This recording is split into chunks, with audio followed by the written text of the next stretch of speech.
Tariki ya mbere ukwezi kwa gatatu 2025 umuvugizi wungirije wa mama 23 Dr Oscar Barinda yatangaje ko nta wuzi irengero rya General Pacifique Ntawunguka wamenyekanye nka Omega wari umuyobozi w'ishami rya gisirikare rya FDLR rizwi nka FOCA Les Forces Combattantes abacunguzi, nubwo bivugwa ko yaba yarishwe. Amakuru y'urupfu rw'uyu mugabo yamenyekanye mu mpera za Mutarama 25 bivugwa ko yaguye mu mirwano yahanganishije mama 23 n'ihuriro ry'ingabo za leta ya Congo ririmo na FDLR muri teritwari ya Nyiragongo. Ntawunguka yarazwe ku yandi mazina nka Murefu, Nzeri na Israel. Niwe wari umuyobozi w'ishami rya gisirikare rya FDLR rizwi nka FOCA Les Forces Combattantes abacunguzi. Umuvugizi wungirije wa mama 23 Dr Oscar Barinda yavuze ko kugeza ubu umurambo we no kuvuga wa General Omega utaraboneka. Ati General Omega amakuru ye muzayamenya, tuzayatangaza vuba aha. Turacyamushakisha, nge nageze mu ndaki ye, indaki ya General Omega iri Kamanyora, ati munsi y'ikirunga cya Nyiragongo. Ntawe urimo ariko n'umurambo we ntawo twabonye. Ubwo jenoside yakorewe abatutsi yatangiraga muri Mata umwaka w'1994 Omega yayoboraga batayo 94 yakoreraga mu Mutara atsindwa n'ingabo za RPA Inkotanyi. Uru rugamba yararukomerekeyemo ukuguru mbere yo guhungira i Kigali. Nyuma yo gutsindwa kw'ingabo zahoze ari za FPR za FAL, Omega kimwe n'abandi yahungiye muri Repubulika ya Demokarasi ya Congo. Mu bihe bitandukanye umugabo yagiye yingingirwa gutaha mu Rwanda akavunira ibiti mu matwi. N'ingingo yanagarutsweho na General Retired James Kabarebe muri 2016. General Retired James Kabarebe yavuze ko ubwe yihamagariye Omega amusaba gutaha, undi amubwira ko azasubira mu Rwanda nta mututsi ukirubamo nk'uko yagiye abishimangira mu bihe bitandukanye. Hanyuma kandi uyu General Omega kuva mu mpera za Mutarama 25 umuyobozi w'umutwe w'iterabwoba FDLR FOCA Ntawunguka Pacifique uzwi nka General Omega yavuzweho inkuru nyinshi cyane zahujwe n'urugamba rw'ihoro rya AFC 23 rwo gufata umujyi wa Goma n'ibindi bice bihana imbibi byo mu burasirazuba bwa Repubulika ya Demokarasi ya Congo.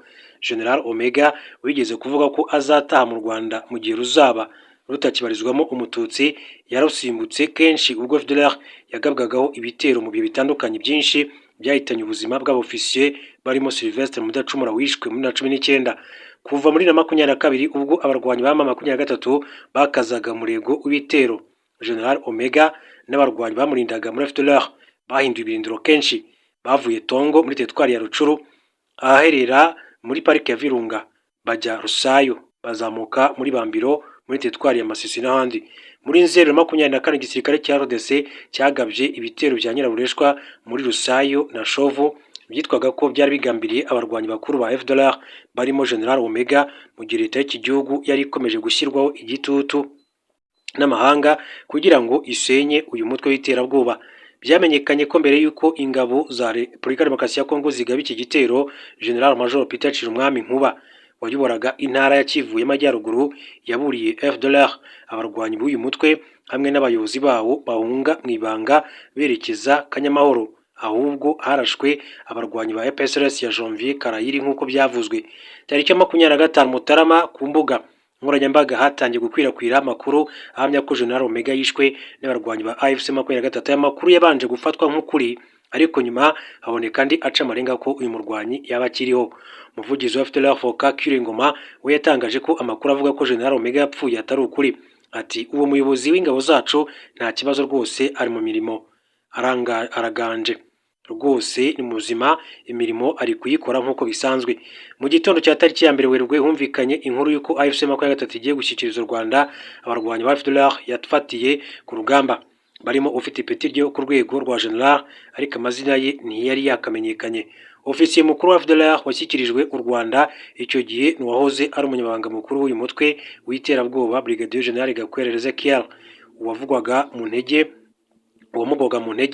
mu boherejwe ni Majoro Ndayambaje Gilbert wamenyekanye nka Rafiki Castro. Nyuma y'iki gikorwa, ikibazo cy'amatsiko itangazamakuru ryari ritegereje kubaza abayobozi ba FC 23 ni niba bafite General Omega. Gusa umuvugizi wungirije w'iri huriro Dr Oscar Barinda yasubije ko batigeze babona uyu murwanyi. Aganira na kimwe mu bitangazamakuru bikorera imbere mu gihugu cy'u Rwanda, Dr Barinda Oscar yagize ati General Omega amakuru ye muzayamenya, tuzayatanga vuba aha, turacyamushakisha. Nge nageze mu ndaki ye, indaki ya General Omega iri Kanyamahoro munsi y'ikirunga cya Nyiragongo.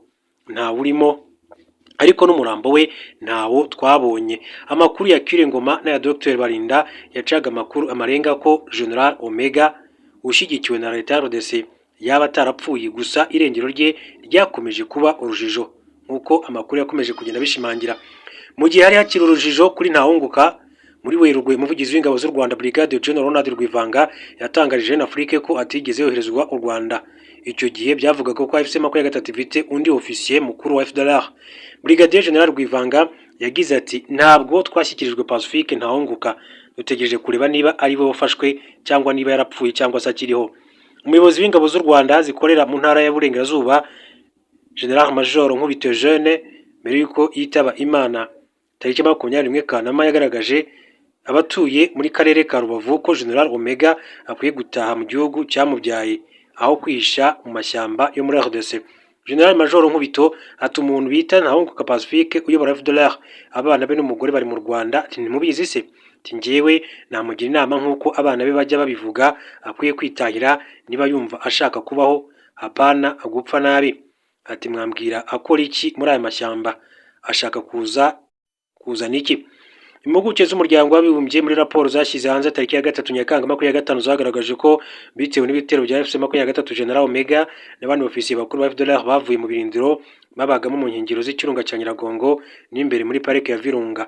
Muri iki gihe abarwanyi ba FDLR babarizwa mu bice byo muri Rucuru birimo Binza, muri Tetwari Warikare, muri Uvira mu ntara Kivu y'Amajyepfo n'Ibujumbura. Impuguke za Loni ntizagaragaje aho General Omega aherereye. Ntawunguka Pacifique yavukiye muri segiteri ya Gasebeya, komine Gaseke, muri perefegitura ya Gisenyi mwaka w'1964. Uri mu karere ka Ngororero mu ntara y'Uburengerazuba.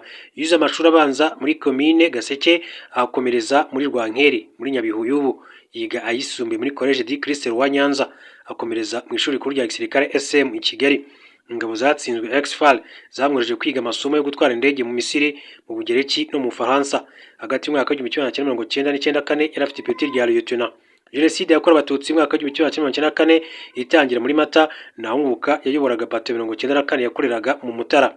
Ahungira i Kigali ubwo ingabo ze zatsindwaga na RPA Inkotanyi, aho yakomerekeye ukuguru. 94 Ntawunguka n'abandi benshi cyane barimo Exfal n'Interahamwe bahungiye muri RDC barema umutwe wa FDLR muri 2000. Kuva 2019 ubwo Mudacumura yitwaga niwe muyobozi w'abarwanyi ba FDLR foka, nkuko byakomeje kugenda bigarukwaho. Ni byinshi rero twavuga kuri General Pacifique Ntawunguka wamenyekanye nka Omega. Muribuka umwana we ubwo yari yitabiriye ihuriro ry'urubyiruko, rero yahawe ijambo avuga ko asaba se kuba yataha kugira ngo afatikane n'abandi banyarwanda kubaka igihugu cy'u Rwanda. Ati nkanjye igihugu cyarandiririye, ati mukuru wanjye bashiki banjye bose baririwe n'u Rwanda, ati kandi tumeze neza, ati nubwo rwose papa cyangwa se data ari mu mashyamba ya Kongo aho akomeje ibikorwa byo gushaka guhungabanya umutekano w'igihugu cy'u Rwanda.